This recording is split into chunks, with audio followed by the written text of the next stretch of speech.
Hey everyone, hope you're all doing well. Hope you're having a wonderful Christmas season. Hope you're enjoying food and fun and the Christmas season with family and friends and all that entails. If you're not, maybe you're missing out, but I don't know. I don't know where in the world you are. I don't know what beliefs you have, so I don't know how you or don't celebrate Christmas. So, maybe you're Jewish. So anyways, the book today is How My Saber Stole Christmas by Meghan Quinn. You might have heard about this book. It came out last year. And there's a new one that came out this year called You Filthy Dirty Animal, which is a reference to the movie that is played in Home Alone and Home Alone 2. Anyways, this is a book, a very long book, it's about 500 pages. It's a very long read for a Christmas book, unfortunately. Anyways, I'll read the back and then I'll give you my review and my thoughts about the book. Every Kringle in Kringletown celebrate Christmas a lot, but Coal Black on Whistler Lane unfortunately did not. As his fellow citizens decorate their quaint town, brimming with carols and glad tidings, Cole wants nothing more than to hibernate the winter away.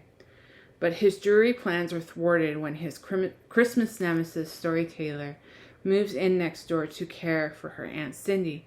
Immediately, the new neighbor turns his life into a real nightmare before Christmas, especially when she decides to enter the Christmas Kringle contest in honor of Cindy. And better yet, Story is determined to win. Over Cole's dead body she will. With help from his friend Max, Cole decides to enter the competition as well, to beat Story at her own game by pretending that this hometown's Grump's heart has grown 3 sizes this season and he's fallen for the girl next door. And unfortunately for Story, he has to follow his lead to have a chance at the Christmas Kringle title. But the competition isn't the only thing that heats up. Cole and Story's fake relationship becomes very real, and before they know it, they're attempting to hide it from Aunt Cindy. Things get complicated. The competition gets tough, and it all takes is one single night for someone to steal it all.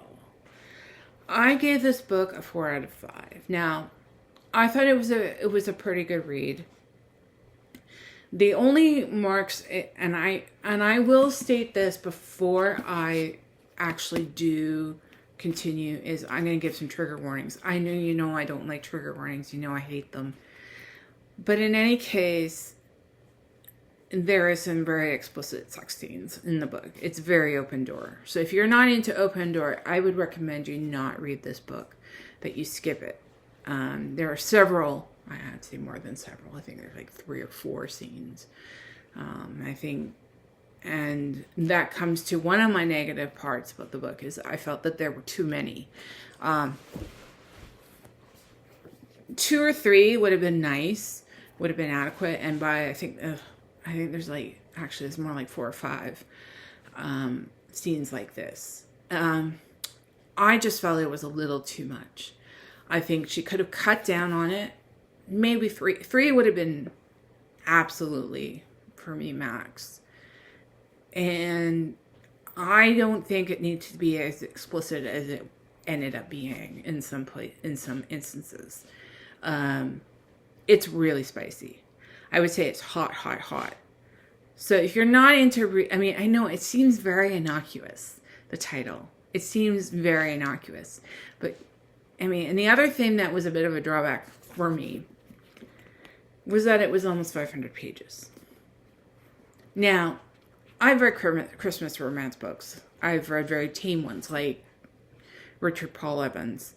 And at the time of this recording, I'm reading another one, which hopefully will be the next one I finish for you. But I just felt that I think there could have been a happy medium for this. Now, I'm probably going to read the next one next year. I've got a hold on it at the library, and I've frozen it probably until end of November. So I will be I'll be reading the next one in this series. Now, if you like really, really steamy romance books, I do definitely highly recommend it for you. But if you're not into this kind of stuff, I'm not going to say the C word because I know some people here are probably don't like that word. If you're not into that kind of stuff, please just avoid it. At all means, please avoid it. That's the last thing I think you want to read. Had I known how steamy and how open door this book is, I probably would have skipped it entirely. It's not my cup of tea. I'm not into explicit sex scenes at all. I mean, yeah, I can handle one or two. But when you get to 3 or 4, it kind of gets, I don't know, cringeworthy. Because I actually, in most of the book, I can tell you, it's actually quite tame. And it's quite cute. And I thought, oh, this is such a cute book. And I like the book. But I think by the time, having a couple is fine. It's absolutely, I can do it. I can handle it. But the numbers she puts in, I'm sorry. Really? Do you really have to have a scene where they're doing, eating sushi off their bodies type of a thing? It's actually eating chocolate and some, And I realize people do talk like this. I'm not ignorant. But it just kind of feels little too hot. It was a little too hot to handle, let's just say. I felt like I was going to be having a hot flash. I felt very uncomfortable, let's just say that. Overall, very decent book. I quite enjoyed most of it. I was just, I'm just kind of shocked with the sex scenes. And if you do not enjoy sex scenes at all, avoid this book. Even if you like some open door sex scenes, I think I would avoid it too. I would even probably avoid the second book too, because it's probably just as many. But I guess everybody's different. It is a very popular book. I do know that. And so I'm not going to be bah humbug all about the book. There are some really good scenes. I really like the competition.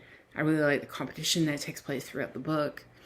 And how Story and Cole try to one-up each other on the book, and how I find it interesting how Story's sister gets really super involved in this story, no matter and gets really mad at her as Story at one point.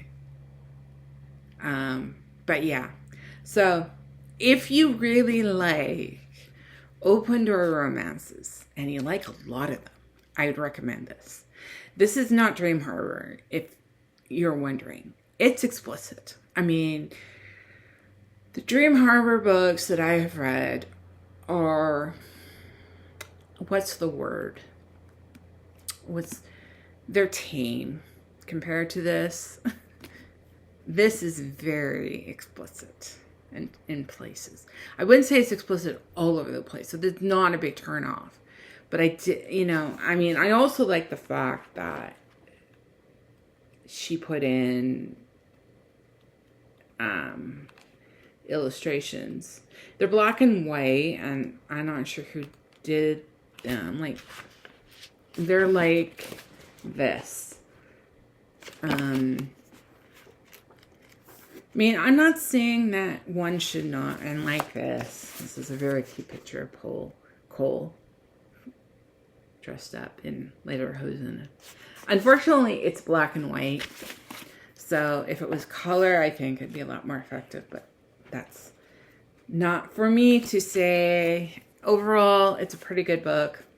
Probably won't read it again just because of the content. But, I mean, overall, it's a decent book.